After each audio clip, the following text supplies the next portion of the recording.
Hello friends, so ఈ రోజు నాకు హాఫ్ డే నెయిల్ పాలిష్ తీసుకున్నాను కొత్తవి. సో ఇలా పేపర్ హెల్ప్ తో కొత్తగా ఏదైనా ట్రై చేద్దాం అనుకున్నాను. సో 2 కలర్స్ ని ఒకేసారి వేసుకుంటున్నాను అనమాట. ఇలాగా ఫస్ట్ అయితే ఒక లాంగ్ పేపర్ తీసుకొని ఇలా క్రాస్ గా పెట్టి అలా ఒక కలర్ వేసేసుకున్న తర్వాత అవి ఆరిన తర్వాత నెక్స్ట్ కలర్ ని వేసుకుంటున్నాను. Maroon and orange colour combination ఎలా ఉందో చెప్పమంటే చెప్పకుండా మా హస్బెండ్ బిజీగా పబ్జీ ఆడుకుంటున్నారని అలాగా నెయిల్ పాలిష్ వేసాను అనమాట.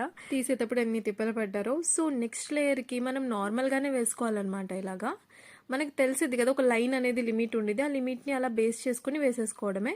అంతా వేసుకున్న తర్వాత ఒక వెట్ క్లాత్ తీసుకొని మనకి సైడ్స్లో ఉన్నదంతా తీసేసేయాలి. నేను వేసేటప్పుడు నా చేతి మీద కూడా పడిందండి. నేను ఇప్పుడు 20 రూపీస్ నెయిల్ కలర్స్ తీసుకుంటూ ఉంటాను, 10 రూపీస్ 20 రూపీస్ అని. సో కొత్తలో అవి ఇలానే ఉంటే చాలా వాటర్ లాగా 1 ఇయర్ వరకు జాగ్రత్తగా చూసుకుంటే వచ్చేస్తాయి. ఎక్కువ నెయిల్ కలర్ వేయను కానీ వేస్తూ తీస్తూ ఉంటాను. నాలాంటి అలవాటు ఎవరికైనా ఉంటే కనుక ఖచ్చితంగా కామెంట్లో మెన్షన్ చేయండి.